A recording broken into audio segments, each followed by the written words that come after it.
Sur ma gauche, vous avez l'entrée de l'Hypercora, qui doit être à vol d'oiseau à 30 mètres à peu près. Sur ma droite, vous avez l'entrée de mon magasin qui lui doit être à 20 mètres. Entre les deux, il doit y avoir 50 mètres à peu près. Et c'est pour cette raison-là qu'une décision, un arrêté ministériel nous a fait fermer. Et c'est contre ça que je me bats. Pas de porte, pas de couloir, rien ne relie le magasin de sport à la galerie commerciale. Et pourtant, Pierre Bavoux a été prié de fermer boutique. Ce commerçant indépendant installé ici depuis 44 ans vient tout juste de transmettre son entreprise à ses enfants et voilà qu'il est victime, et eux avec lui, de ce qu'il appelle une aberration ministérielle.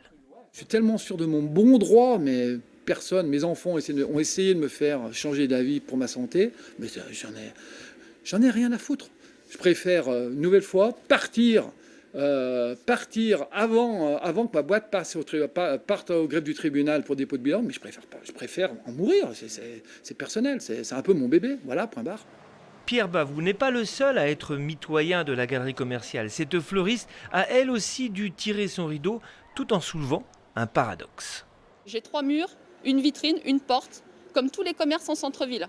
En fait, notre seul défaut, c'est d'avoir un mur mitoyen avec un centre commercial. Le président dit toujours faisons appel au bon sens des Français. Et pour moi, cette mesure, il n'y a pas de bon sens. Un manque de sens auquel les autorités administratives se disent sensibles, selon Pierre, lorsqu'elles viennent le voir.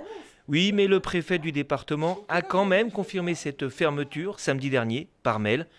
Ultime paradoxe, à 100 mètres de là, au bout du parking, un magasin de sport concurrent de celui de Pierre est lui bien ouvert.